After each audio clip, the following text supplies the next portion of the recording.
ఆంధ్రప్రదేశ్ పర్యటనలో ఉన్న భారత సుప్రీంకోర్టు ప్రధాన న్యాయమూర్తి జస్టిస్ సూర్యకాంత్ కి రాష్ట్ర గవర్నర్ జస్టిస్ అబ్దుల్ నజీర్ గౌరవార్థం మర్యాదపూర్వకంగా తేనేటి విందించారు.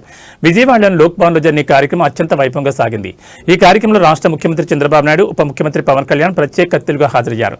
న్యాయ వ్యవస్థ మరియు కార్యనిర్వాహక వ్యవస్థల మధ్య సౌహార్దపూర్వక వాతావరణంలో ఈ భేటీ జరిగింది.